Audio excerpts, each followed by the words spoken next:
Obrigado, pastor. Que a graça e a paz do nosso amado Salvador estejam no seu coração nessa noite, amém? Obrigado, queridos. Uma alegria poder me juntar a vocês numa programação para casais, não é? E eu estou me sentindo, assim, muito constrangido porque a minha amada esposa não está aqui. Eu tenho certeza que ela gostaria de estar. Sou casado com a Dulcileia, agora há 33 anos. E nós servimos como missionários muitos anos no Ministério da Organização Palavra da Vida, só que lá em Atibaia. Trabalhamos num seminário e dessa época, desse período, conhecemos o pastor Daniel e muitos outros aqui na região. Estivemos muitas vezes aqui na região de Paudalho, na cidade do Recife, mas é uma alegria, acho que primeira vez mesmo aqui na cidade de Carpina. Então, uma alegria encontrar com os irmãos e essa é a família de Deus. É tão bom, né? Quando a gente tem a oportunidade de estar num lugar que a gente nunca esteve, mas se sentir acolhido. Então, muito obrigado, os pastores queridos, né, nos receberem aqui. Então, estou casado com a Dulce há 33 anos, estamos no ministério. A Dulce gosta muito de falar para as mulheres. Deus dá essa oportunidade de ministério para ela, falar em congressos. Semana que vem, ela vai falar para as esposas de pastores do estado de São Paulo todo, da Convenção Batista Brasileira. Então, ela é uma das preletoras que vai trazer a palavra para as mulheres. Se você procurar Dulce Santana, ou Dulcileia, que é o nome certo dela, pode ser que você encontre algumas mensagens aí pelos YouTube da vida. Eu não sou tão tecnológico assim, então não sei te dar todos os caminhos, mas se você colocar o nome dela, a minha esposa com certeza fala muito melhor do que eu, né? Mas Deus tem misericórdia, então Ele me levou para o ministério pastoral, sou professor, e nós servimos a Deus assim. Temos 2 filhos, Josué e Timóteo, já está ali na foto. Josué é o nosso primogênito, casado com a Juliana, ele é missionário na Ásia, eu não posso dizer o nome do país, por conta das dificuldades e restrições que tem naquele país, e hoje nós servimos na mesma missão. Eu disse que nós trabalhamos com o Ministério Palavra da Vida por 33 anos, 31 anos com a Palavra da Vida, 33 é de casado. E entramos na mesma organização para ajudar a plantar igrejas entre os povos não alcançados. Povos não alcançados onde não tem acesso ao Evangelho. Povo não alcançado tem em muitos lugares. Você sair aqui, ao redor de Carpina, no interior, no sertão, você tem pessoas que não foram alcançadas com o Evangelho. Mas aonde a nossa missão que é plantar a igreja é onde não há acesso ao Evangelho. Geralmente são os lugares que ninguém quer ir, né? Onde há até uma restrição ou quase, vamos dizer, proibição, muitas vezes, da pregação naqueles lugares. Então nós servimos. O nosso caçula é o Timóteo, casado com a Geisa, também um crente no Senhor Jesus. Os dois moram em Foz do Iguaçu, frequentam uma igreja, a Igreja Batista de Itaipu, que é o nome de um bairro na cidade. Na verdade, a igreja leva esse nome, né? Famosa as Cataratas de Iguaçu, mas tem a usina de Itaipu, e a igreja tem esse nome, a Igreja Batista Itaipu, ele está bem envolvido ali. Então, essa é a nossa família, um breve resumo, né, da misericórdia, da graça de Deus sobre nós. Quando a gente fala de casamento ou de casais, relacionamento conjugal, matrimônio, temos muito para falar, porque os desafios são constantes. E às vezes nós vemos para um encontro, né? A gente chega num encontro de casais e às vezes a expectativa fala, Deus, é hoje que o senhor vai falar com o meu cônjuge para a coisa mudar, né? Obrigado, pastor. Às vezes o marido pensa assim, é hoje que a minha esposa muda. Ou a esposa fala, não, hoje o pastor vai falar para os homens, vai trabalhar no coração dele, né? A grande mudança que a gente espera vai acontecer hoje. E às vezes nos frustramos porque criamos uma expectativa irreal. Porque nós somos miseráveis pecadores alcançados com a graça de Deus. E o processo de mudança não é feito pelo nosso cônjuge. Talvez você já fique frustrado e fale, tá bom, pastor, você já falou tudo, eu vou embora, desanimado, vou baixar minha cabeça, porque não tem expectativa nenhuma, né? Não, existe expectativa quando nós nos submetemos à ação do Espírito Santo de Deus. O Espírito Santo de Deus é que tem um ministério de transformação, sabia? Quando você conheceu a Cristo, quando você conheceu o Evangelho, Foi ele que convenceu você do pecado, da justiça e do juízo. E aí você então entendeu o Evangelho, aceitou a Cristo como teu Salvador e assumiu um compromisso diante de Deus de viver para Ele. E entre lutas, desafios, você se permanece firme. E não é diferente quando nós estamos carregando uma aliança chamada de casamento, de matrimônio. Temos um pacto. Os mesmos desafios, claro, áreas diferentes, lutas diferentes, mas a mesma dedicação, a mesma consagração e o mesmo remédio. O problema é que a gente esquece, não é? Muitas vezes, de onde buscar os recursos. Claro que um ministério de aconselhamento bíblico se torna bênção dentro da igreja local. Muitas vezes, os aconselhamentos para os casais, para as famílias, para os problemas, sobra tudo para o pastor. Né? E às vezes a igreja fala, não, o pastor ganha salário para isso mesmo. Mas por que não termos, né, uma visão bíblica e entender que outras pessoas podem auxiliar e se engajar no ministério de aconselhamento bíblico? Porque é uma chamada até para todos os crentes, aconselhai-vos uns aos outros. Mas isso é outro assunto, tá? Do aconselhamento. Eu preciso falar porque essa é uma área que Deus nos deu a oportunidade de ministrar e temos ministrado por longo tempo a área do aconselhamento bíblico. Mas Deus pode usar a vida de cada crente para auxiliar outros casais, né? Se você passou por uma luta, você conseguiu vencer, não é? Na resolução bíblica, você acertou, Deus te dá como oportunidade para você investir em outras pessoas e ajudar outros. Fala, olha, a palavra de Deus diz assim, vamos juntos, não desista. Porque a pergunta de hoje à noite é essa aqui, esse foi o tema que foi me dado, né? Você já ouviu casais falarem, não amo mais, acabou, zeramos a conta, não dá mais. E a pergunta fica, e se eu não amar mais o meu cônjuge? Vamos tentar entender essa colocação.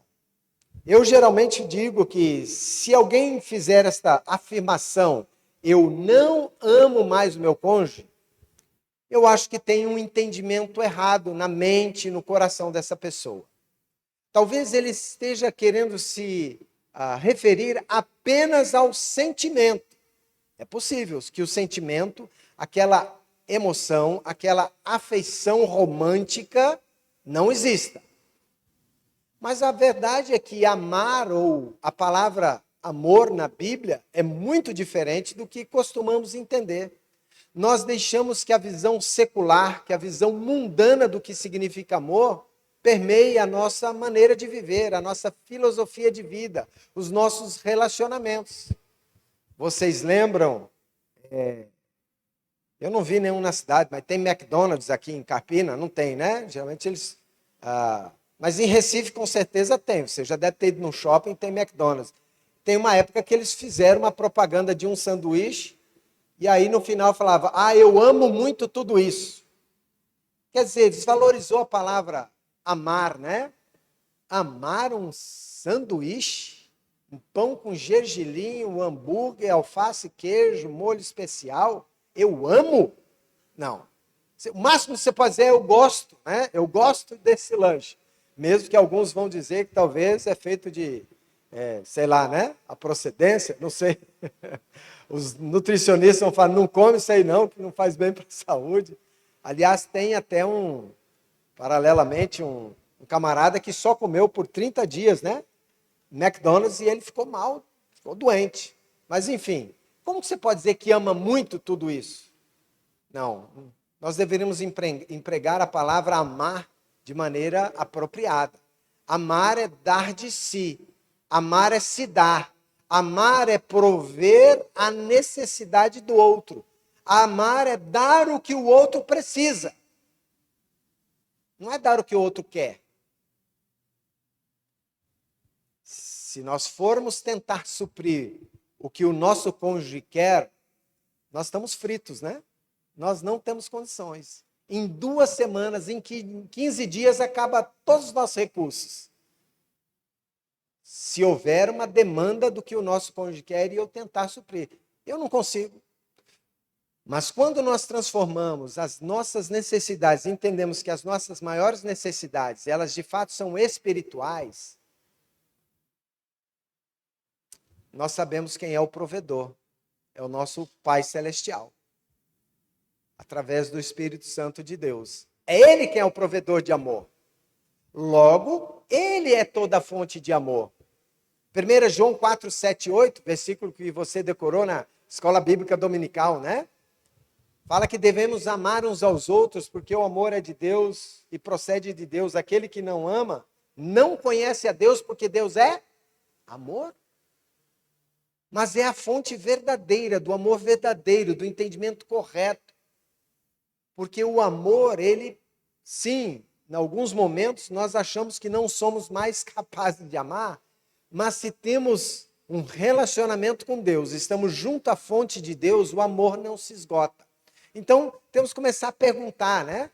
Mas nós entendemos quando um casal chega com um conflito, desanimado, destruído, né? O seu relacionamento chegou ao limite, parece que não tem mais jeito, porque muitas vezes tem aquilo lá, ressentimento, que foi guardado ao longo dos anos, ficou ressentido por uma coisa que falou, uma coisa que fez, foi guardando aquele ressentimento, não tratou, como a Bíblia pede para tratar. Irai-vos e não pequeis, não se põe o sol sobre a vossa ira. Se der tempo, eu vou contar uma historinha sobre esse princípio na minha vida e da Dulce, tá? De Efésios 4, 26, 27. E nem deis lugar ao diabo. Então a gente sobe em cima do nosso orgulho, nós não nos humilhamos para abrir o coração, dizer o que nos feriu, ou então pedir perdão. Me perdoa, eu fui grosso, eu falei errado, eu falei do jeito que não devia falar, eu estava com a cabeça quente, eu fiz, né? Tive aquela atitude, eu bati a porta, enfim, seja lá o que for. Nós temos ressentimentos que não são tratados, e eles, se eles ficarem no coração, eles vão fermentando, e fica amargo, né? Aí gera amargura, a Bíblia fala de raiz de amargura. E aí vai ficando cada vez mais difícil. Me parece que quando existe amargura, tem um coração amargurado, a única solução é romper. Eu vou cair fora. Não quero mais saber. Não aguento mais. Infelizmente, muitos casais dentro das igrejas estão vivendo essa realidade agora mesmo. De colocarem a frase principal, eu não amo mais, porque deixou coisas acumularem ao longo dos anos, do tempo, e agora parece impossível uma solução. Mas não é assim que queremos pensar. Para a gente voltar um pouquinho, vamos olhar qual é uma definição de casamento. Eu demorei alguns anos na minha vida, aliás, muitos anos, talvez 2 décadas, para de fato encontrar uma boa definição do que é casamento. Quando você vai num casamento, né, de jovem, um rapaz, uma moça, na pregação, às vezes, o pregador sempre vai falar, casamento é compromisso. Ele dá alguns itens do que significa o casamento. Mas é tão difícil achar com clareza uma definição final. E essa daqui é de John Stott, é uma das definições que eu aprecio mais, porque ela parece ser muito bíblica. Ela salta das páginas das Escrituras, até mesmo porque ele tem os textos bíblicos do qual ele baseou essa definição. O que é um casamento bíblico? Né? No sentido correto. Para o mundo, casamento é alguma coisa. É um contrato. Você mora no teu apartamento, eu moro no meu, a gente se encontra para as conveniências, para aquilo que for agradável. Esse é o casamento moderno. Não é assim para nós, crentes no Senhor Jesus. Então, olha só o que John Stott diz. É uma aliança exclusivamente heterossexual entre um homem e uma mulher. Se é heterossexual, já quer dizer que é entre um homem e uma mulher. Mas ele já, algumas décadas atrás, ele já deixou isso muito claro. É o plano de Deus. Casamento verdadeiro entre um homem e uma mulher. Ordenada e selada por Deus. Agora, note que ele diz que é uma aliança. É mais que um compromisso. Se nós entendemos um compromisso como uma aliança, tudo bem, é um testamento, né? É feita uma aliança. Nem sempre a palavra compromisso, até contrato, porque hoje em dia, no mundo jurídico, um contrato você pode pôr as questões, né, as cláusulas de ressalva que você quer. O casamento não, a aliança não.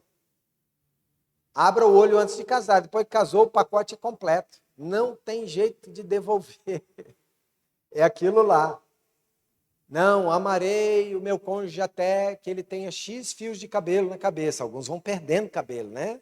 Amarei até X centímetros de circunferência na cintura. Não dá, não pode pôr essa cláusula. Por isso, é uma aliança. Ela é exclusiva entre homem e mulher. Então, ela é ordenada e selada por Deus. Esse negócio de casamento é coisa de Deus, queridos. É plano de Deus. É uma aliança que Deus ordenou que assim fosse feita. Tá? Aí é precedida por uma separação pública dos pais. Na nossa cultura brasileira, quando a gente atinge lá uma certa idade de maturidade, que cremos ter, temos condições de assumir, não é?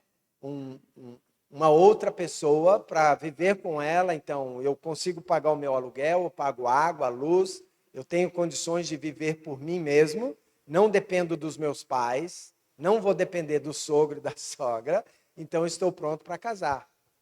Mas, naturalmente, nós fazemos isso, nós sabemos o momento disso, como crentes no Senhor Jesus, né? O rapaz encontra a moça na igreja, ele ora, busca o aconselhamento pré-matrimonial, faz toda a preparação para o grande dia da cerimônia, e aí se casam e os dois vão viver no seu pequeno apartamento, na sua casinha, talvez até no fundo da casa dos pais, que não é a melhor ideia, mas uma vez que as regras fiquem claras, né, de que ali é uma nova família, tudo bem, para que a outra família não interfira, às vezes dá muito problema, sabia? Muitos aconselhamentos que eu e Dulce fizemos era porque o casal recém-casado foi morar basicamente no mesmo quintal da casa do sogro e da sogra, ou dos pais dele ou dela, né? E pai e mãe gostam de cuidar do filho ou da filha. E é natural uma interferência. Mas é possível colocar os pingos nos is, né? Dizer aonde está o limite deles na vida do novo casal. Mas deve haver uma separação pública. Papai, mamãe, eu cresci, eu tenho condições agora de ter a minha própria família. Né? Às vezes não é declarado, mas aquele momento na nossa cultura é feito. Em outras culturas, os pais encontram o cônjuge para o filho. Eu tenho amigos lá da Índia que os pais cristãos ainda seguem parte dessa cultura. Eles dão uma certa liberdade, mas é o pai e a mãe que indica a moça com quem o filho deve casar, que é filha de um compadre, amigo de muitos anos, porque ele conhece a família. Então, quem melhor que os pais para escolher o cônjuge para os filhos? Pelo menos na cultura indiana é assim, né? Interessante. Bom, há uma separação pública dos pais. Olha só, aí consumado na união sexual, é necessário isso para que, então, a parte da expressão de casar e ser uma só carne se cumpra na união sexual, resultando em parceria permanente e mutuamente sustentadora. É um com o outro, um pelo outro, e os dois buscando em Deus toda a provisão para esse relacionamento. É bem essa a ideia. E normalmente é coroado pelo presente de terem filhos. Por que normalmente? Porque em casos de exceções, onde há um problema de saúde, não é decisão pessoal de não ter filhos, porque casamento completo, segundo o plano de Deus, seu propósito inclui filhos. Tivemos que aconselhar um casal, muitos anos atrás, eles casaram e queriam dar a volta ao mundo em muitos anos. Não, o filho gera despesa. Eu vou juntar todo o dinheiro, eu vou passear com a minha esposa. Né? Vai ser um mar de rosas para mim e para ela. Filho dá trabalho, suja a fralda, custa dinheiro, tem material escolar. Eles comem muito quando entram na adolescência, gasta-se muito com o filho. Então eu vou juntar essa grana toda e curtir a vida com a minha esposa. E só isso. Não, então vocês se casaram por maneira egoísta, porque no plano de Deus, aliás, esse é um dos primeiros mandamentos lá em Gênesis. Sede fecundos, multiplicar e encher a terra. Não, pastor, mas a terra já está cheia. Não, tem muito espaço ainda. E Deus não mandou, né? Esse mandamento não terminou ainda. Enfim, salvo por questões de saúde, questões específicas ou médicas, de não ter filhos. Mas isso aqui é importante. A frase que eu queria grifar é aquela primeira, né? De que o casamento é uma aliança. Temos que entender que é mais do que um mero compromisso. Se você tiver um compromisso na segunda-feira, eu tenho uma consulta, não vai dar para ir, você desmarca. Compromisso a gente desmarca. Aliança não. Aliança você dá a sua palavra. Como se dizia antigamente, né? Nem existia contrato para assinar. Quando falava de um trato, né? Algo combinado entre duas pessoas, a reputação, o nome daquela pessoa estava em jogo. Quando era dada uma palavra. É isso que fazemos no casamento. O nosso compromisso, que na verdade é uma aliança. Tá? A gente poderia só ficar em cima desse aspecto, poderíamos estudar as alianças no Antigo Testamento, o que Deus fez com o seu povo, o que Deus prometeu. E algumas vezes tinha participação, né, de um lado, não só de Deus. Tem alianças que Deus fez que só depende dele. Nós somos meros objetos, né, ou beneficiários da aliança. Mas quando é entre um homem e uma mulher, é feito este voto, este comprometimento, esta aliança, para honrar o nome de Deus. Mas por que tudo isso? Porque Deus nos criou a sua imagem e semelhança. Ele quer que essa aliança reflita o caráter dele nessa terra, que jaz em trevas. Nós não linkamos, não é, o significado do nosso casamento com todo o projeto de Deus. A gente só olha o fight, a gente só olha a briga, a gente só olha as discussões, eu aguento ou não aguento mais. Não, mas olha que tem algo muito maior acima das lutas e das buscas de resolução de conflito, é como nós vivemos para que o nome de Deus seja espalhado, espelhado através da nossa vida como casal e como família. Mas se nós não considerarmos a glória de Deus nesse pacote, nós seremos egoístas, nós vamos bater o pé, vamos ficar com as nossas convicções, geralmente egoístas, defender a nossa pele, e aí vai chegar naquele ponto, não amo mais, não aguento mais, estou fora. Não deveria ser assim. Deveríamos considerar o casamento como aliança. Pensando então nisso, eu faço uma pergunta para você, que veio hoje à noite aqui. Casal, qual é o lugar que Deus ocupa no seu casamento? Seja sincero na sua reflexão pessoal. Você fala, pastor, olha, a gente vem para a igreja no domingo, mas olha, de segunda a sábado é uma correria. Tem que trabalhar para pôr o pão na mesa, tem os filhos, tem escola, tem desafio disso, daquilo. Não é fácil, de fato a vida não é fácil. Mas se eu não priorizar a Deus, Ele vai ocupar alguma brecha, algum canto, algum lugar da minha vida. Aquilo que deveria ser o principal para nós cristãos, muitas vezes nós vamos sutilmente colocando de lado. E aí nós ficamos cansados, nós lutamos, nós nos atropelamos, e Deus, a principal fonte de amor, provedor do amor para nós, ficou distante no nosso relacionamento. E muitas vezes por conta do orgulho, do egoísmo que nós carregamos. Então, você precisa perguntar, aonde está Deus no seu casamento hoje? Ele é parte importante, o seu desejo é o voto que você fez da sua aliança de honrar e glorificar o nome dele? Você tem que repensar. Pense individualmente, não olha para o teu cônjuge cobrando dele, não. Pense a sua parte. Não é? É importante que você responda a Deus isso. E depois você pode conversar juntos. Olha, querida esposa, querido marido, né? Senta os dois juntos. Olha, acho que nós temos falhado. Nós estamos começando a ver resultados não bons na vida dos nossos filhos. Porque a melhor herança que podemos deixar para os nossos filhos é o amor conjugal que papai, né, tem pela mamãe e a mamãe pelo papai. Essa é a maior herança. Porque ali vai refletir o amor de Deus para eles aprenderem a se humilhar e a, de fato, demonstrar uma vida de adoração verdadeira a Deus. Porque senão vira tudo hipocrisia. Meus pais estão na igreja, eles dizem que são crentes no Senhor Jesus, mas vivem se desentendendo. É só gritaria. É só coisa difícil que acontece em casa. Nós temos que pensar, então, onde está Deus? Uma resposta rápida que nos conecta a pensar que o lugar que Deus ocupa tem a ver com a nossa vida de adoração. Se você prioriza Deus na sua vida pessoal, certamente ele será priorizado no seu casamento e certamente você busca ser um verdadeiro adorador. Lembra que o Senhor Jesus diz que o Pai procura adoradores que adorem em espírito e em verdade. Isso deveria fazer diferença no nosso entendimento até do evangelismo, né? Que nós precisamos pregar o evangelho para que novos adoradores venham fazer parte da adoração ao único e verdadeiro Deus. Temos que pensar isso até para as nações. Há mais de 7.000 grupos de povos espalhados no mundo que não têm acesso ao evangelho. Nós deveríamos orar, né? Como família, até ser uma família missionária, que ora por um grupo de povo, que ora pelo missionário, que vai lá para o outro canto do mundo pregar a boa nova do evangelho. Isso tudo emana de entender que nós somos adoradores. E é tão bom, a melhor coisa. Para mim, como um cristão, é minha vida de adoração a Deus. Entenda que adoração não é só cantar. Cantar os cânticos, os hinos, é uma parte da nossa adoração.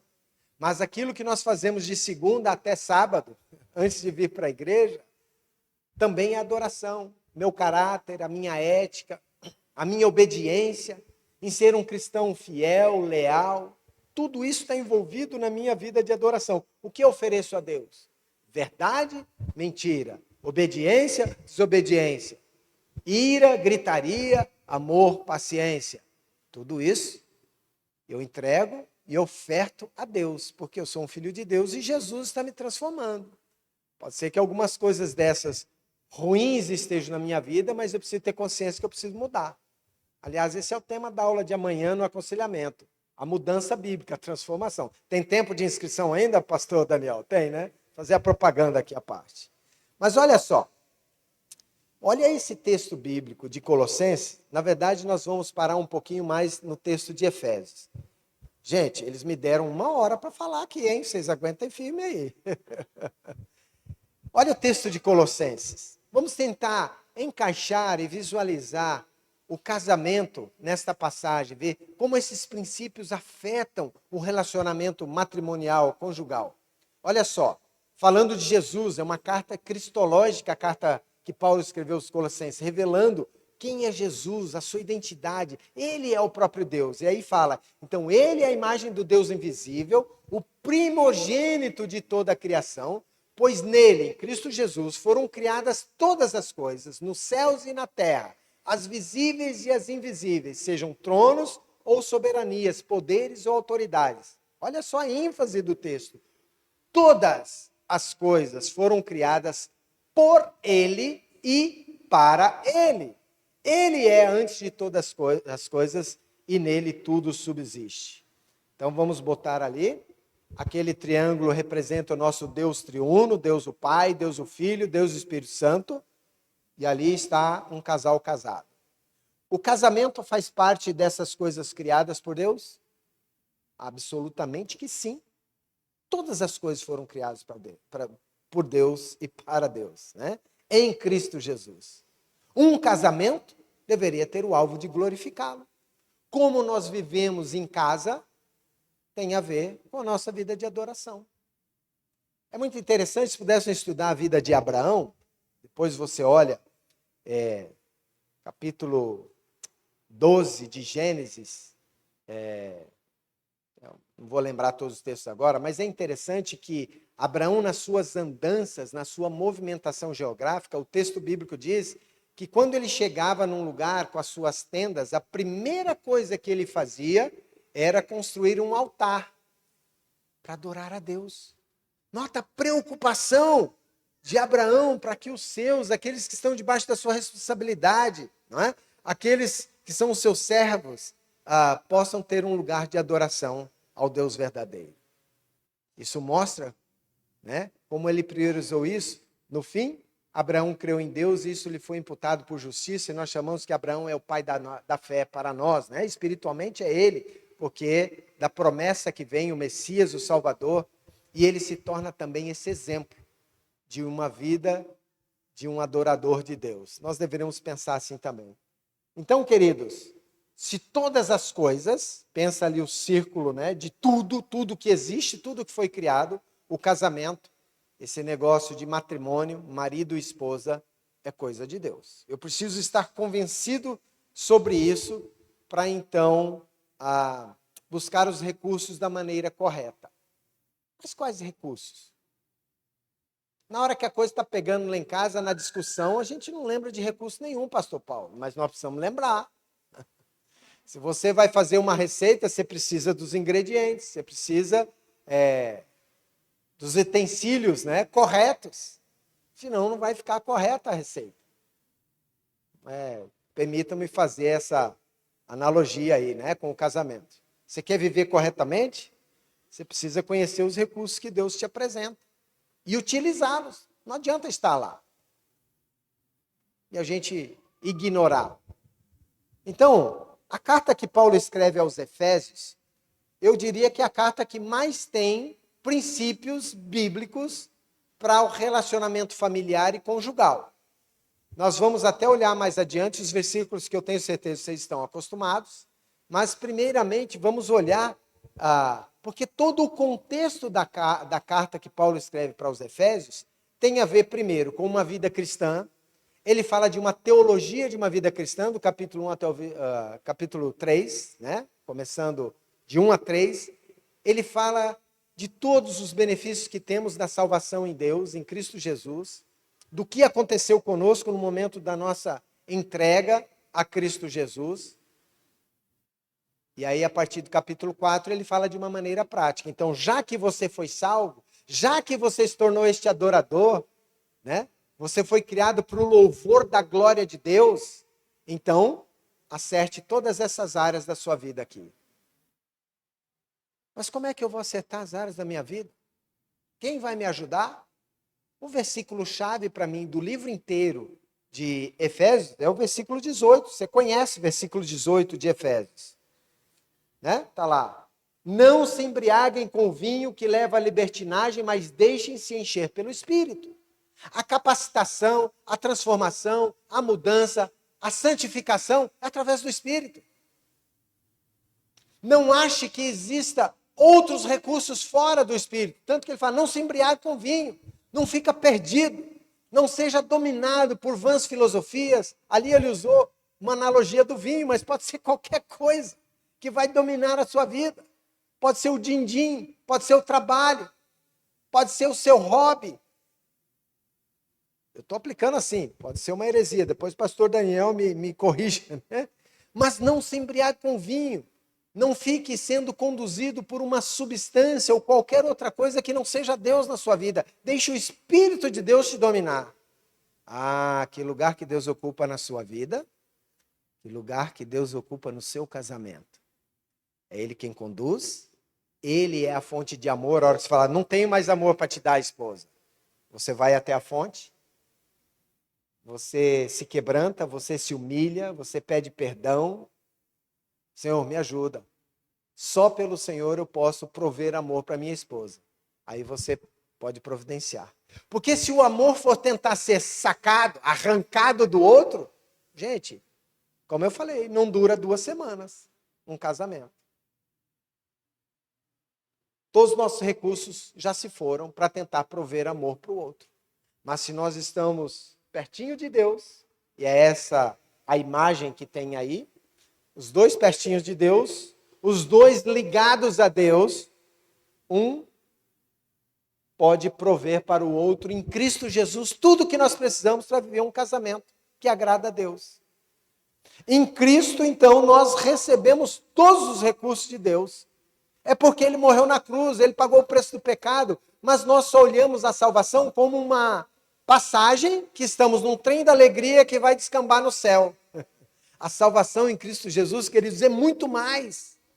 A obra salvífica é muito maior.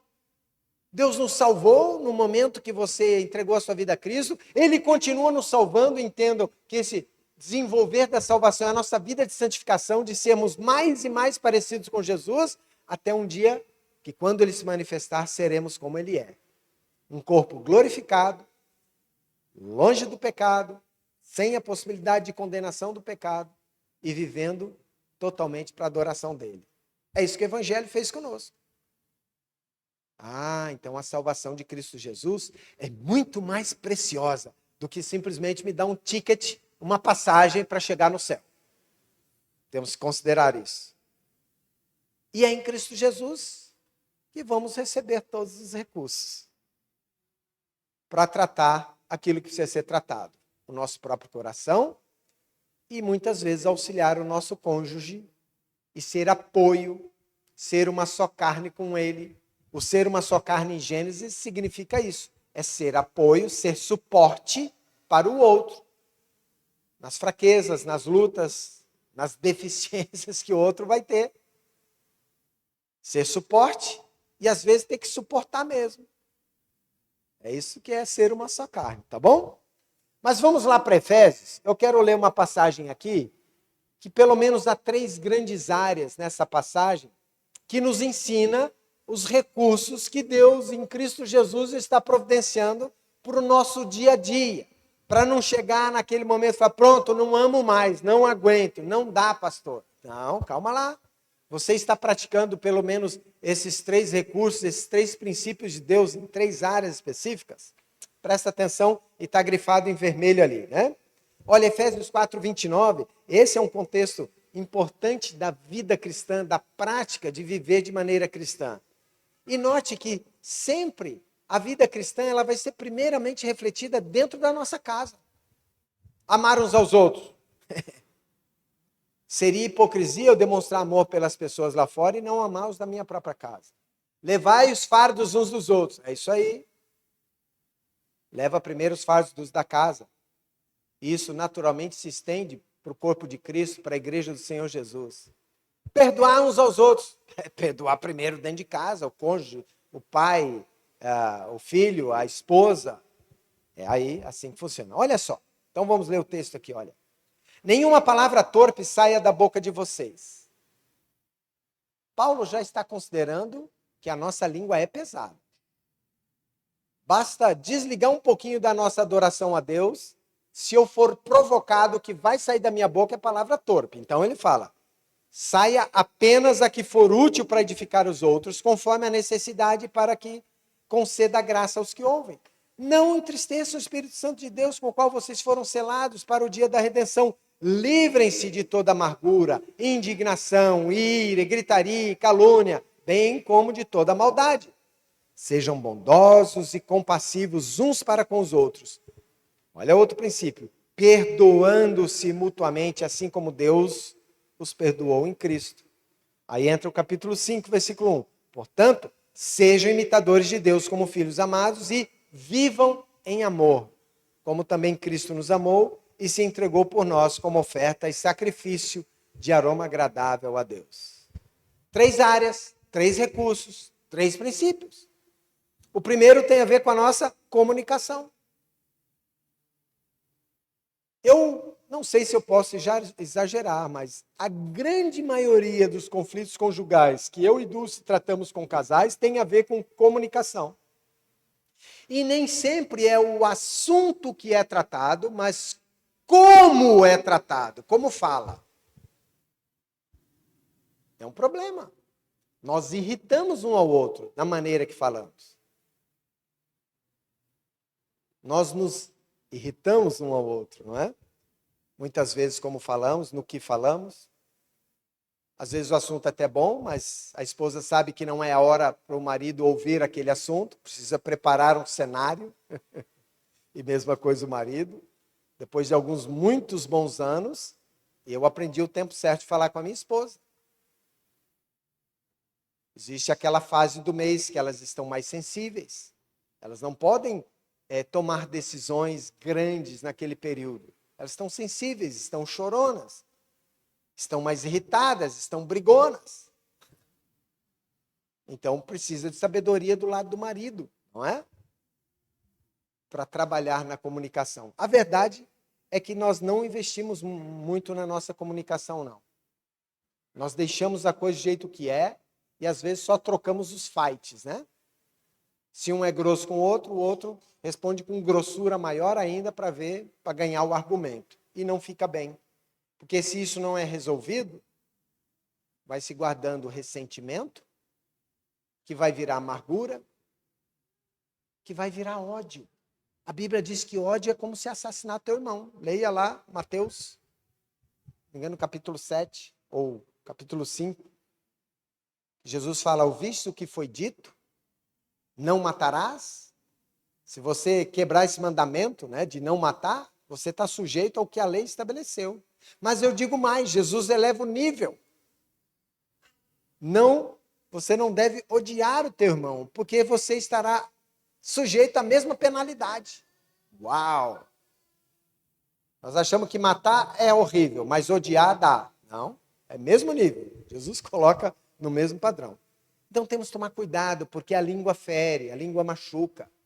E nós precisamos transformar o nosso hábito, as palavras que nós comumente usamos. A esposa fala, meu marido nunca me leva para comer fora. Eu tenho dificuldade do nunca. Né? Pelo menos uma vez na vida ele levou, então não foi nunca. Né? Mas nós queremos colocar ênfase, nós queremos. Aí ela sempre faz assim comigo. Não, aconteceu de novo. Mas tira esse vocabulário da sua lista. E aí vai, nós sabemos do que estamos falando aqui. Então, comunicação é importante. Olha só, você viu o que ele está falando? Que a comunicação vai ajudar a gente a lidar também com questões do nosso coração, amargura, indignação, ficar irado, às vezes explode, né? Gritaria, caluniar, falar, também você é igual teus parentes, né? Já fica caluniando, põe tudo num pacote. Então, maldade, não, vai pagar, fez isso para mim, vai ser muito pior. Hoje não tem janta, ele vai comer miojo. E aí vai, né? Então a gente vai na retaliação, porque olha, ele fala, para com isso, resolve logo a causa e perdoa mutuamente, assim como Deus perdoa em Cristo. O que vai aliviar a barra, o que vai trazer o acerto, o que vai trazer a esperança, perspectiva é perdoar, nós somos pecadores, nós vamos errar. O princípio que um casal mais vai praticar, e disse, quem falou isso foi Gary Thomas, um escritor, tem um livro dele, não sei se você tem aí, pastor Daniel, na sua livraria, que é O Casamento Sagrado, era o título antigo, né? Deve ter ainda. Um dos melhores livros sobre casamento que eu já li. Ele fala que o princípio que um casal mais vai praticar, como crente no Senhor Jesus, é o perdão. Perdoar um ao outro. E é isso mesmo. A maneira de fazer a faxina, a limpezinha, a lição de casa é perdoar. E você se livra daquelas coisas lá. Não vai ficar irado, não vai acumular essa sujeira debaixo do tapete do seu casamento, não. Aí então, capítulo 5. Olha só. Seja imitador de Cristo. Como é que Cristo trata as pessoas? O que Jesus fez por nós que somos a igreja? Ele deu a sua vida. Olha para o ministério de Jesus, como ele tratou as pessoas. Então, ele está falando, vivam em amor. Para que fazer guerra? Para que ser rixoso, iracundo, rixosa, iracunda? Não é? Vive em amor. Pague o preço da pacificação. Hasteie a bandeira de ser um pacificador dentro do seu lar. Comece em casa, queridos. Como também Cristo nos amou e se entregou por nós como oferta e sacrifício de aroma agradável a Deus. Então, olha só, pensando no Deus triuno, que Ele é o provedor de todos os recursos para nós aplicamos para a nossa comunicação. Então, ao invés de palavras que destroem, que não ajudam, não é a hora certa de falar isso, eu vou usar palavras que transmitem graça, palavras que são graciosas, que não ferem. Né?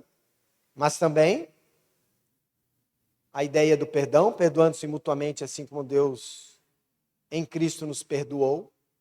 Eu já ouvi casais, às vezes o marido, a esposa, perdoam qualquer coisa, menos... Então você é a quarta pessoa da Trindade agora, porque você está estabelecendo o que pode ser perdoado e o que não. Jesus, se você confessar o seu pecado, ele perdoa. E ele morreu na cruz e pagou o preço de todos os pecados. Quem é você para estabelecer o que vai ser perdoado e o que não? De jeito nenhum. Essa é a pergunta que os discípulos fizeram para Jesus. Até quantas vezes eu perdoar meu marido, Senhor Jesus? Até 7? Eu aguento? Não, até 7, 70 vezes 7. Ou seja, não é para fazer a conta matemática. Mesmo se queira fazer a conta matemática, você nunca vai alcançar, né? Quantas vezes for necessário, houver quebrantamento, arrependimento, quantas vezes for necessário essas confrontações para poder viver a vida conjugal. E, finalmente, aquele último, então, que é de viver em amor. Meus queridos, tem que haver uma atitude proativa da aliança que temos com Deus. Em Cristo Jesus, ele fez uma aliança de sangue. A nova aliança que foi feita conosco é em Cristo Jesus. Uma vez salvo, você está sempre salvo. Se você entendeu o que o Evangelho fez por você, o que Jesus fez por você, você está garantida a vida eterna. Esse é o amor de Deus. Você está casado? Você tem esta aliança? Se dedique, se doe, se dê em amor pelo seu cônjuge. Não é na base do desaforo, não é na base de retaliação, não é para ser assim, porque senão não funciona. Mas, sem dúvida, há um outro aspecto que nós precisamos começar a entender. Eu preciso de um golinho de água. Faz o seguinte, fique em pé rapidinho que eu vou mostrar um novo gráfico. Só para dar uma esticada. Eu não sei quanto tempo, eu perdi meu horário aqui, viu, pastor Domingo? Só foram 15 minutos até agora? Não. Tá bom, dá uma esticada aí, dá uma girada. Senta. Eu quero mostrar esse novo gráfico aqui para vocês.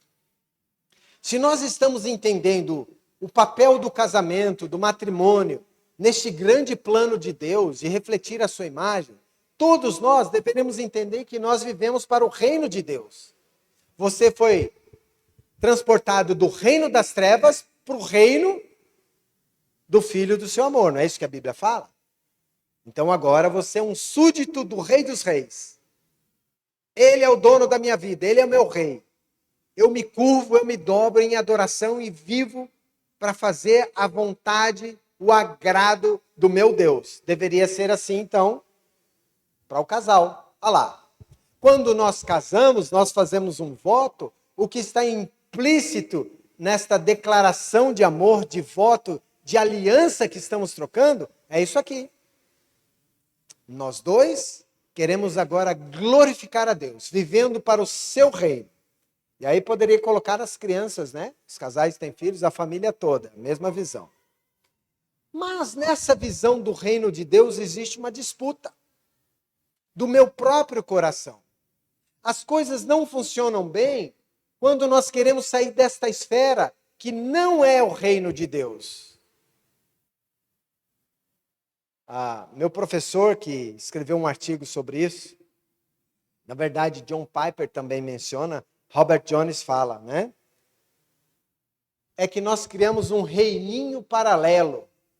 O meu reino chamado ego. Esse é o reino do Paulo. Está ali. Pode ver. É outra esfera. E tem o reino da Dulce lá em casa também. Deveria ficar vazio assim. Os dois juntos vivendo para o reino de Deus. Mas o problema é que na dinâmica da vida, no nosso dia a dia, quando nós esquecemos dos recursos de Deus, nós não estamos pensando no reino de Deus, o nosso casamento, a nossa família, a nossa vida de adoração. O que nós fazemos deveria ser tudo em oferta para Deus. É que nós começamos a separar algumas coisas. Eu começo a querer o que eu quero, do jeito que eu quero, na hora que eu quero. E eu vou para o cantinho do meu próprio reino. Aí nós não estamos glorificando a Deus. É quando eu trago as minhas exigências. É quando eu bato o pé e falo, é bíblico? A minha esposa tem que me respeitar mais. Não, a tua esposa, ela tem que oferecer o respeito que ela tem a você, a Deus. O quanto ela adora a Deus, ela vai entender que o papel dela inclui respeito, ou submeter a sua liderança espiritual. Pastor, mas meu marido não me ama.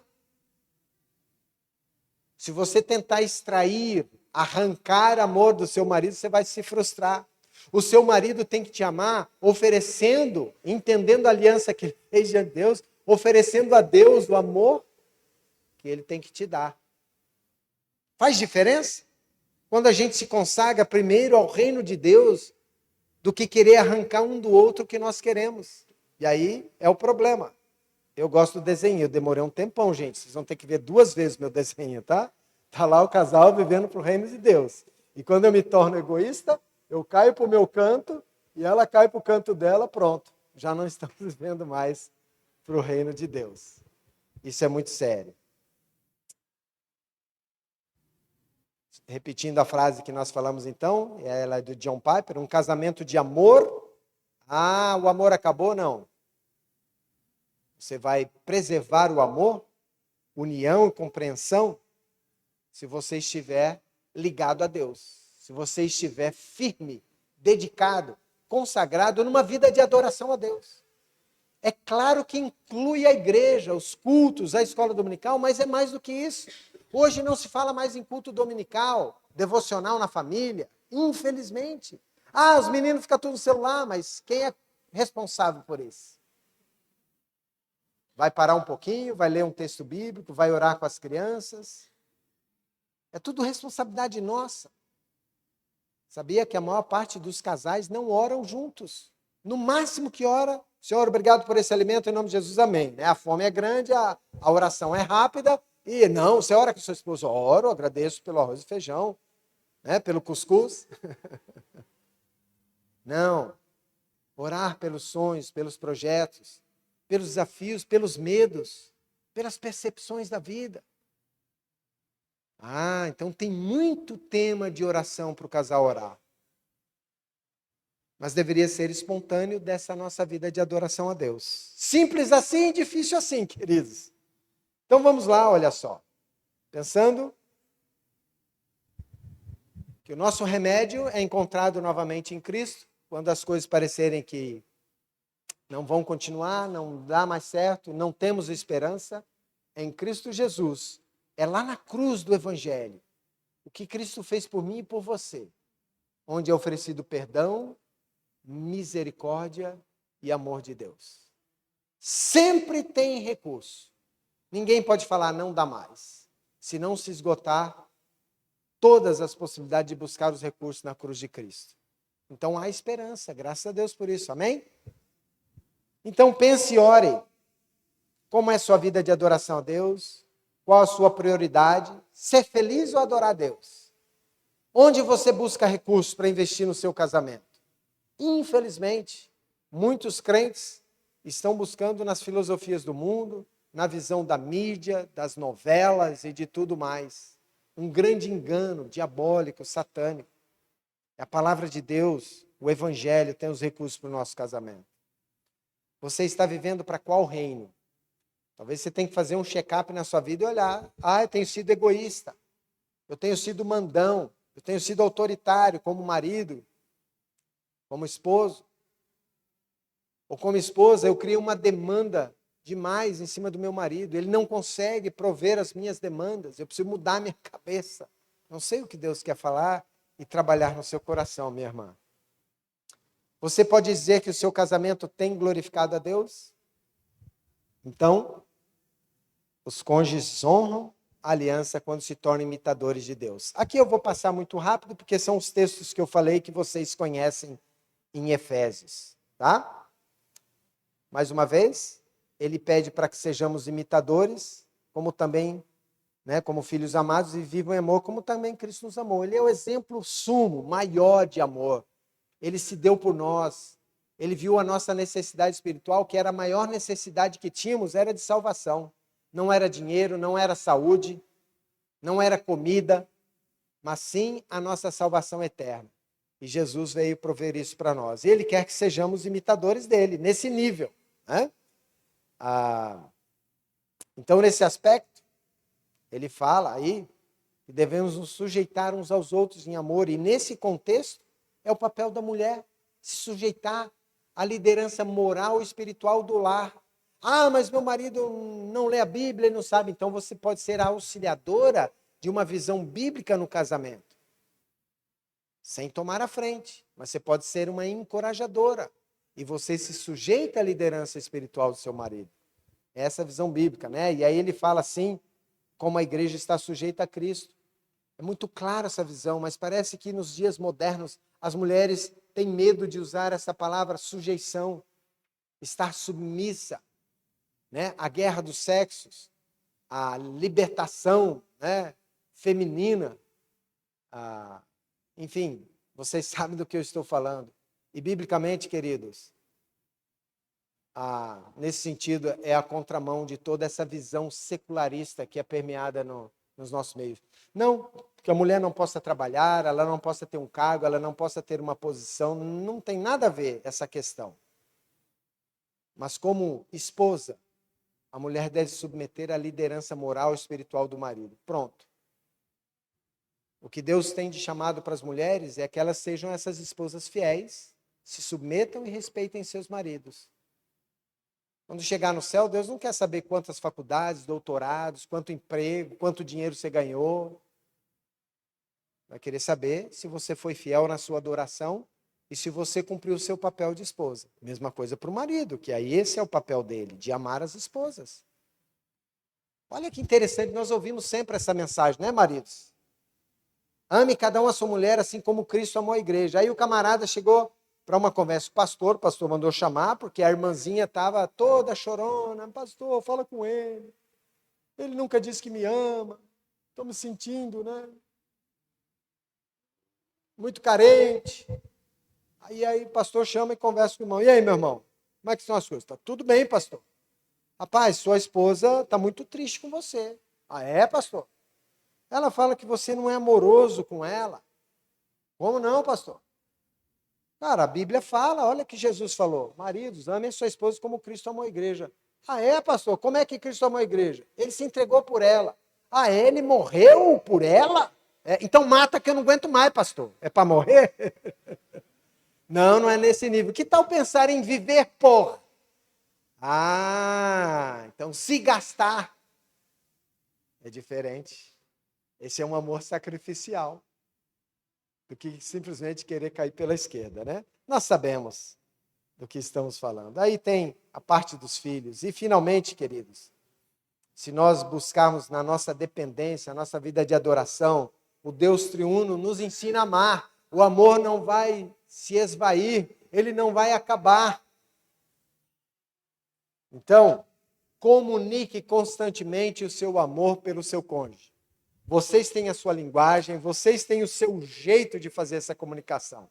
Achei muito bonitinho meu sogro, que hoje está na glória. Um homem analfabeto, aprendeu a ler e escrever estudando a Bíblia, foi um líder na sua igreja.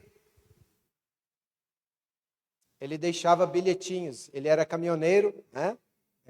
Entregava material de construção, pedra, tinha uma caçamba, né? Areia na cidade. Então ele saía bem cedo para chegar no areal, para carregar o caminhão.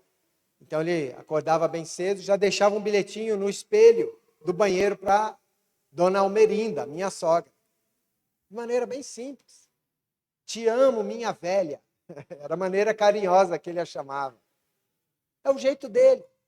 Aquilo deixava ela sempre com segurança, com esperança de que no fim da tarde o meu amado chega em casa. Muitos anos de casados, nós podemos preservar. Então, precisa comunicar que ama, né?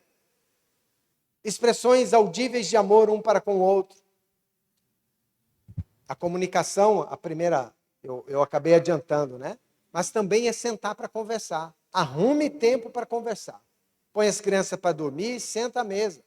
Ou bota senta lá na cama, bota o travesseiro nas costas, olha um para a cara do outro e vamos conversar sobre a nossa vida, sobre o nosso trabalho, sobre a nossa correria. Deveria ser constante. No mínimo, uma vez por mês. Mas se for toda semana, melhor ainda. Para conversar como a vida está, a correria, os compromissos, para não ter surpresa. Então investe. Falando também, né, do amor, demonstrando o desejo de satisfazer ao outro. Não pode começar a evitar um ao outro. Tem períodos, claro, da saúde, do metabolismo, né, do organismo, de acordo com os ciclos da nossa vida. Isso muda. Nós precisamos estar ligados. Mas Um deve investir no outro nessa área do desfrute físico. Desfrutar da amizade. Tem marido que prefere fazer hora extra, prefere trabalhar longe de casa, ficar o máximo do tempo longe de casa, porque para ele, casa significa conflito. Está tudo errado. Preciso lembrar se é Provérbios 28:4, pastor Daniel pode me ajudar, ou 28:7. Assim como um pássaro que abandona o seu ninho, assim é o marido que vive longe do seu lar. Ele deixa a sua família, sua esposa, em perigo. Então precisamos desfrutar da amizade e gostar de fazer coisa junto. Não, pastor, mas eu gosto de futebol. Tudo bem, mas não é só futebol. Alguma hora você vai ter que investir em alguma coisa que sua esposa goste. Isso foi um casal que nós tivemos que aconselhar. Ele jogava futebol toda segunda-feira, à noite com os amigos da igreja. E a esposa estava aguentando, porque aí tinha as crianças, ela ficava aborrecida, porque quase que era o único momento que ele podia ter algum hobby, algum momento de esporte. E eu tenho que ficar com as crianças, aí aquela confusão, o marido não está em casa para ajudar a corrigir. Aí nós falamos, mas o que você faz segunda-feira à noite? Tem que ficar em casa, aguentando a criançada. Por que você não vai assistir o futebol? Não sei, lá só tem homem. Não, leva as crianças, leva os brinquedinhos. Era um lugar que dava para, tinha espaço. Ela começou a ir, no fim, virou uma reunião paralela das esposas com as crianças e os maridos jogando bola lá. Deu tudo certo, né? Um apoiando o outro. Temos que ter sabedoria em fazer as coisas do jeito certo. E claro, o marido, em algum momento, precisa investir na esposa em coisas que elas gostam também. E por que não? Honrar um ao outro. Gente, isso aqui é muito sério, Preferir em honra. Eu tenho que pular à frente e defender a minha esposa. Minha esposa pula à frente e defende o meu nome. Nós não podemos desprezar. Às vezes fazemos brincadeira, fazemos chacota. Ih, você não sabe com quem eu casei. Para quê? Você está denegrindo a imagem do seu cônjuge. Não faz isso. Não faça isso. Coloque, quando mencionar o nome do seu cônjuge, sempre em honra. Mesmo a despeito das falhas, das dificuldades que você bem conhece do seu cônjuge. Então, defenda-o. Trabalhe em prol do outro. Não é um contra o outro. Conheci um casal que se divorciou, porque os dois tinham a mesma profissão e viraram rivais. Por causa da profissão. Não. A esposa trabalha fora, é o nosso salário. Não, esse é meu, eu compro minhas coisas. Um casal quase divorciou, porque ele ficou desempregado muitos anos, ela tinha uma boa profissão, ela trazia praticamente todos os recursos. Quando ele conseguiu um bom emprego, a primeira coisa que ele fez, e era uma bolada, ele foi na loja de motocicleta e comprou uma moto 1.500 cilindrada, para pagar em não sei quantas vezes. Ele devolveu na mesma semana a moto. A primeira responsabilidade dele era começar a pagar as contas da casa. Não, mas seu dinheiro dá. Não, é nosso dinheiro. O seu vai participar do bolo aqui tudo. É isso aí. Fazendo o outro conhecido. É a ideia de tornar famoso no bom sentido. Fazer o nome um do outro. É isso? Quando nós temos o nosso nome, a nossa identidade agora em Cristo Jesus, ele fala, melhor é o bom nome de ser escolhido, um nome que vive um caráter que glorifica a Deus. É assim, dar e receber responsabilidade um ao outro. Temos que combinar essas regras dentro de casa, o que cada um faz o quê. Foi muito estressante para a Dulce com as tarefas da casa, e eu me comprometi. Falhei algumas vezes, mas o meu papel de tirar o lixo, segunda, quarta e sexta-feira, é eu que tiro o lixo da casa e ponho lá fora. E quando não tem atividade corrida, quando eu estou em casa, quem lava a louça de casa sou eu. Ela faz a comida e eu lavo a louça. Esse é o bem bolado, é o bem comunicado. É as responsabilidades que nós acertamos um com o outro. No começo foi difícil. Às vezes eu esquecia de tirar o lixo. Não estava na minha prática ainda, na minha rotina. Aí às vezes ela fala, e aí, não vai tirar o lixo não? Eu falo, não, estou indo embora. A gente responde na mesma moeda. Fala, está tudo errado, eu me comprometi. Me perdoa, querida, eu quero te ajudar sim. Então fala diferente, só me lembra. Querido, lixo. Então vai. A gente pode falar diferente, para incentivar, encorajar o outro, ao invés de detonar o outro. Submeter a vontade um do outro. Querido, estou precisando de uma sandália nova. Não, meu sapato furou. Qual que é a prioridade? Combina aí. O que vai primeiro? É a necessidade. Então, essas coisas a gente precisa sentar e conversar. E, finalmente, querido, permanecer fiel em unidade. Muitos casais vivem muitos anos juntos e chega lá na frente, às vezes, por questões de saúde, doença, muitos casamentos acabam. Sabia disso? É uma época perigosa.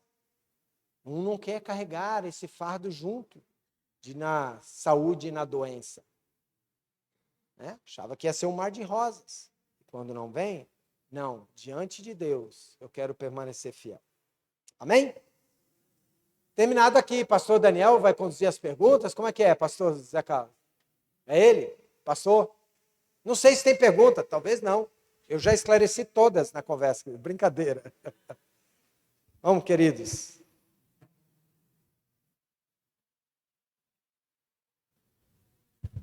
Nós vamos ter um período aí de perguntas, se você quer perguntar algo, quer falar alguma coisa, não é muito tempo que a gente vai ter, mas aí fica a oportunidade, algum esclarecimento, algo falou no seu coração e você quer.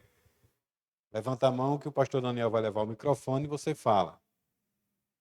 Agora você não pode levantar a mão e mandar para sua esposa, não, quem vai falar é você, toma. Você tem que levantar a mão e você falar. É o primeiro.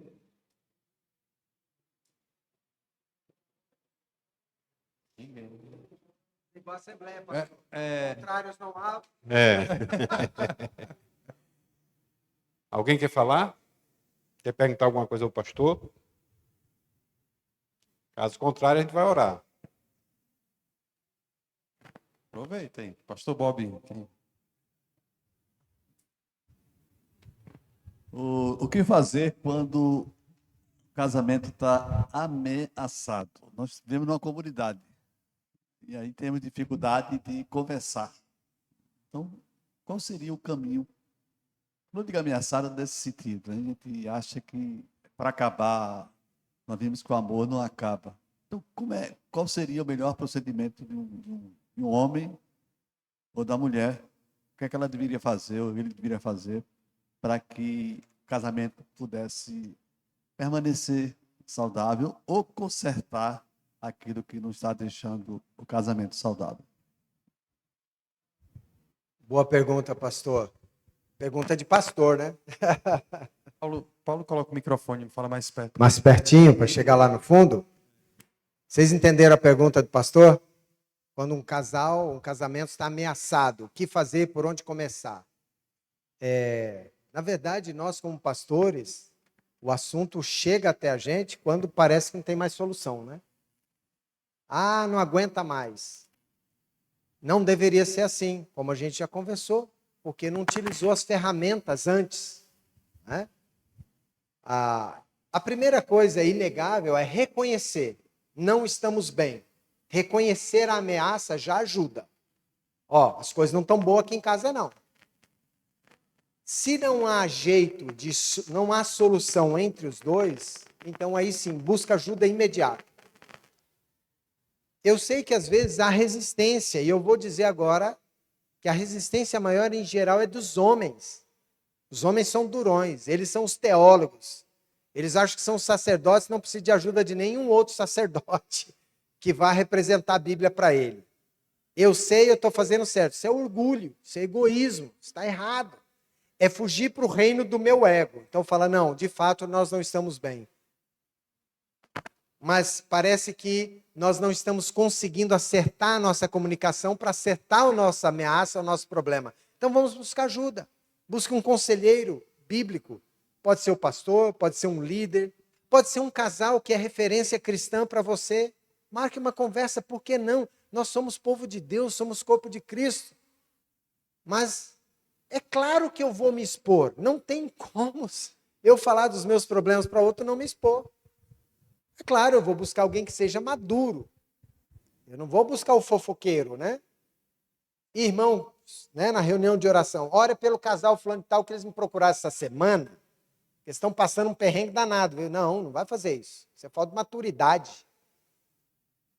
Mas se o casal está buscando ajuda, aquele casal, né? Por isso é importante uma visão do aconselhamento bíblico na igreja. Casais maduros que auxiliam o pastor, os pastores, que vão ajudar outros casais. E nós vamos aprender essa cultura de aconselhar uns aos outros. A Bíblia diz que na multidão de conselheiros há sabedoria. E por que a gente não busca essa sabedoria na multidão dos conselheiros do povo de Deus? Então é isso, né? Ao perceber a ameaça, parar e não fazer mais ameaça. Se o casamento, o relacionamento está ameaçado, ora. É impossível que alguém quebrantado sinceramente não vai ser ouvido pelo cônjuge. O problema é que, às vezes, durante a percepção da ameaça, a gente quer ir para atacar. Aí a coisa fica mais feia. A gente tem que ir com a guarda baixa, reconhecer o lado do nosso erro. O que a Bíblia fala? Antes de tirar a trave, né, o cisco do olho do teu marido, esposa, tira a trave do teu olho. Marido, antes de olhar o cisco no olho da tua esposa, tira a trave, esse tronco, essa lenha grande que está no teu olho primeiro. Mas ela errou 90%, eu só errei 10%. Então acerta até os 10% e deixa Deus trabalhar no coração dela para resolver os 90%. Porque você não vai mudar ainda, mas pelo menos você se quebranta e se dispõe. Deixa eu contar uma historinha, pastor, em cima disso, dentro da questão da ira. Eu e Dulce, nós fizemos uma oração, de fato, nos consagrando com o texto de Efésios, que é aquele texto de Efésios 4, 26 e 27. Irai-vos, não pequeis, não se põe o sol sobre a vossa ira, e nem deis lugar ao diabo, porque o diabo aproveita as nossas emoções destemperadas para bagunçar tudo. E ira mata. Você sabe que ira mata? O primeiro homicídio na Bíblia foi ira. Caim irou-se contra o seu irmão com ciúmes, né? Matou o irmão, e aí vai. Mas eu e Dulce fizemos essa oração, nós nos consagramos a Deus e fizemos a consagração de não ir dormir nenhuma noite das nossas vidas sem antes acertar qualquer pendência do dia. Oh, Senhor, como foi difícil fazer isso. Orar até a gente ora, a gente se consagra. Mas quando você faz isso, a oportunidade de praticar vem na sequência. Vamos ver se você quer praticar esse princípio mesmo? Paulo César Santana. Aconteceu que um dia nós acordamos, nós não estávamos bem. Não sei por quê. Às vezes tem dia que a gente não acorda bem. Você acorda dando, né? Não dando muito bom dia para as pessoas. E eu sou mais devagar de manhã do que minha esposa. Ela já acorda dando bom dia para o sol, para os passarinhos. A Dulce acorda 440 volts. Eu sou mais lento. Eu consigo soletrar meu nome depois das 8 da manhã, né? E naquele dia eu não estava bem. Saí, tomei café, fui trabalhar, voltei, almocei, não conversamos muito. E detalhe, nós nos conhecemos no ambiente do seminário, nós éramos muito amigos. Nós conversávamos de tudo, de política, de finanças, de qualquer coisa. Não tinha papo ruim para nós. E naquele dia não tinha papo nenhum. Você vai voltar à tarde? Vou. Vai ficar muito tempo no escritório? Uhum. É sempre assim, quando está brigado, aí o casal não fala mais as palavras. Sim, eu vou trabalhar, querida. Ele só, sim. É só monossílabo, né? E naquele dia estava nos monossílabos. Voltei à tarde do trabalho, ela perguntou alguma coisa, eu respondi assim, não estava bem, jantamos. Eu falei, alguma coisa está esquisita, o ambiente não está legal. Mas eu tenho certeza que, como servo do Senhor Jesus, eu não fiz nada para essa minha amada esposa. Eu estou certo. Eu estou fazendo tudo corretamente. Deus toca no coração dela, para que ela abra o seu coração e diga para mim o que a aflige na sua alma, né? Mas aí já era egoísmo meu, porque eu não queria me quebrantar. E falar, querida, me perdoa, o que está acontecendo? Você está triste? Alguma coisa que eu falei, que eu fiz? E eu sabia que eu tinha que perguntar, mas o orgulho não deixava. Então já tinha ameaça aí. Estou falando, né, de uma coisa pequena. E isso foi até o horário, perto da hora de dormir. A gente dorme muito tarde até hoje, né? E aquele dia eu fui mais cedo para a cama e eu falei para ela, vou ler um livro. Muito tarde eu não leio o livro, porque eu durmo em cima do livro. Mas eram umas 10 horas, dava para ler alguma coisa. Sentei lá na cama, botei um travesseiro nas costas, comecei a folhear o livro, porque ela decidiu pegar uma pilha de revistas, National Geographic, que um americano nos deu, E ela ficou folheando a revista e eu folheando o livro, porque na verdade eu não estava lendo, eu estava só mostrando que eu era todo ouvidos para ela naquele momento, se ela quisesse falar alguma coisa. Ela não falava nada, eu não falava nada. Aí a gente raspa a garganta e mexe a página do livro. Eu tive uma ideia, eu falei, se eu mostrar que eu estou bem acordado, ela vai falar. Eu falei, só que aí você já não está bem, o dia já não foi legal. Eu falei entre os dentes assim, beber água. Fui para a cozinha, demorei 15 minutos para tomar um copo d'água. Voltei para mostrar. Quando eu cheguei, ela saiu. Eu também, foi beber água. E ficou nisso, gente. 11 horas da noite, eu falei, nossa, mas só uma aguinha não tá bom, vou tomar um suquinho, né? Algo com gosto. Meu livro vai ficar mais interessante para aguentar firme aqui, ver se essa minha amada esposa vai abrir o coração. Fui beber suco, voltei. Ela foi, voltou. Revezamos. Quase meia-noite. Eu vou tomar um leitinho quente, que agora vai, né? Relaxar o corpo. E ela sabe que vai ser a última atividade da noite mesmo, né? Bom, depois de muito líquido, revezamento 2 por 1, né? No banheiro, e aí volta. Aí, já alguma coisa para meia-noite, algo assim. Eu falei, bom, eu vou fechar a conta aqui. Hoje não saiu nada, quem sabe ela volta com o assunto amanhã.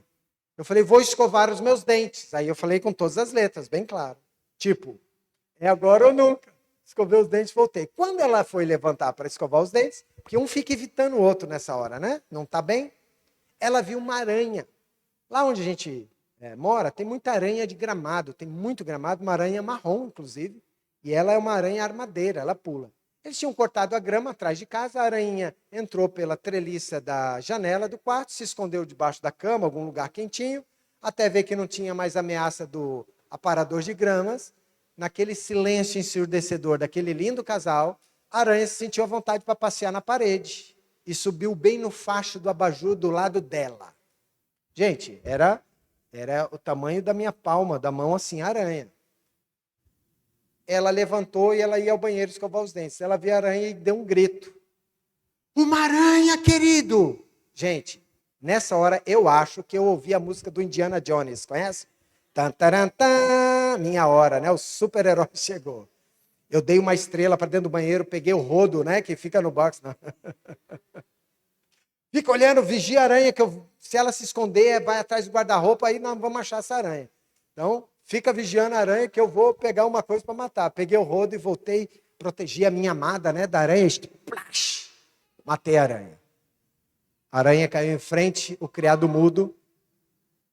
E pela primeira vez no dia, olhamos um nos olhos do outro. Com a aranha morta ali, né? Aí começamos os dois ao mesmo tempo perguntar. O que está acontecendo? Você está triste comigo?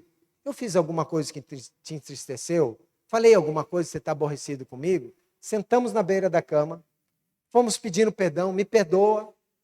E na verdade, nós contamos essa história, nem sabemos o que foi a ameaça do dia. Terminamos chorando, orando e lembrando do compromisso de acertar antes de dormir. E mais uma lição: aranhas são seres celestiais. Eles mandam aranha. Estamos vendendo aranha de plástico na saída, R$10, pastor. Brincadeira. Mas é o compromisso.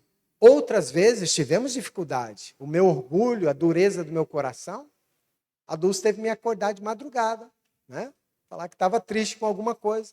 Eu ter que sentar, falar, Dulce, em nome de Jesus, se eu não dormir imediatamente agora, eu não serei ninguém amanhã. Então tenha misericórdia do teu marido.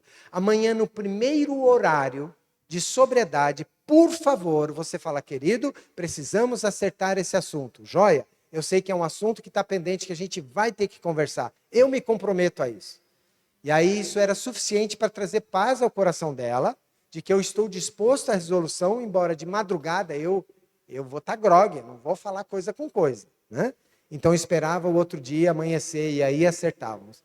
E Deus tem, com a graça e misericórdia dele, preservado a gente por 33 anos.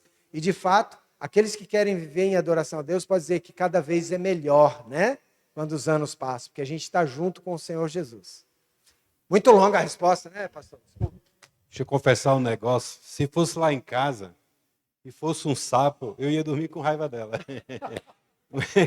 Ia ficar do mesmo jeito. Uma aranha até que eu encarava, mas fosse um sapo. Alguma outra pergunta? Não? Deixa eu contar uma experiência que não tem a ver com casais. Às vezes as pessoas têm vontade de perguntar, têm vergonha e têm medo.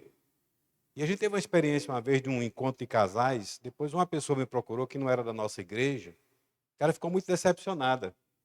Ela foi para o encontro achando que ia falar coisas que ela estava precisando para resolver para a vida dela. Ela chegou para mim e eu fiquei muito chateada, porque falou de relacionamento, falou de amor, falou de abriga, mas eu queria que vocês falassem que o homem tem que tomar banho. O meu marido não toma banho. E eu fiquei muito triste, porque eu gosto do meu marido, mas eu não consigo me relacionar com ele porque ele não toma banho. Pastor, nesses encontros falo sobre isso. Então, às vezes as pessoas têm vontade, têm curiosidade, não quer se expor verdadeiramente. Mas você pode mandar uma pessoa perguntar por você. Eu acho que esse é um momento muito bom. Aqui tem casais solteiros da igreja que eu chamei, né? Porque eles têm que começar a aprender de agora para o casamento. Mas, quer ver uma coisa? Eu não sei se eu estou correto, mas eu estava pensando. Muitos problemas do casamento têm a ver com mulher. Ou o marido arranja uma mulher, ou a mulher é um problema dentro do casamento. Marido também é problema. Mas muito, pelo menos aqui no Nordeste, não sei se na sua região é assim, muitos casamentos, os conflitos, é o marido que se envolve com uma outra. E às vezes muitos maridos reclamam porque o homem nordestino não é mais macho do que o homem do sul, mas a gente tem uma cultura muito machista, muito fechada. E isso também dentro das igrejas. Então, às vezes, o rigor do homem faz com que a mulher perca essa paixão, e ela vai se sentindo magoada, a maneira como ela trata. Então, o relacionamento tem muito a ver com os dois. Tudo que a Bíblia ensina, que o senhor falou, é bastante interessante. Mas se a gente não colocar em prática, se a gente não se quebrantar primeiro para Deus, não funciona entre marido e mulher, não. Não é assim? Amém. É isso aí, pastor. Quem vai orar para encerrar? Alguém quer pergunta? Vamos encerrar? A gente quer agradecer o pastor pela palavra e a gente quer incentivar você. Vá para a sua igreja. Se tem um problema, procure o seu pastor. Procure um casal que você acha que é maduro, que pode lhe ajudar. Não é? Depois você pode conversar com o pastor após o culto, quiser fazer uma pergunta diretamente. Ele vai ter um pouco de tempo aqui, a gente vai ter um lanche. Você pode até perguntar para ele. Claro que hoje não vai fazer um aconselhamento, mas alguma coisa você pode perguntar. Tem o pastor Daniel, tem o pastor Bob, tem um casal que você pode conversar, mas não deixa as coisas se acumulando, não. Tem gente que está só levando. Eu conheço um cara inteligente, ele disse, pastor, eu só estou, não é crente não, mas ele disse, só estou por conta dos filhos. Comecei a namorar, adiantei o sinal, e hoje, se não fosse os filhos, já tinha acabado. Mas tem muita gente achando que só está casado por causa dos filhos, por causa do nome, porque é crente.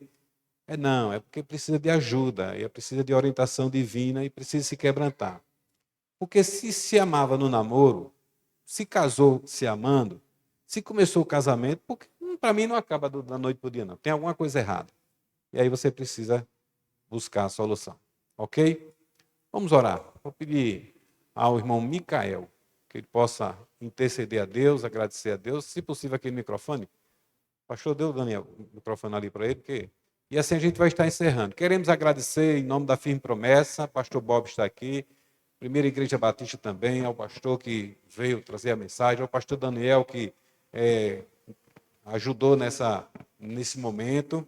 Os irmãos quiserem comprar livros, tem bastante livros ali, muito interessante para filhos, homem, para a esposa, para o casal.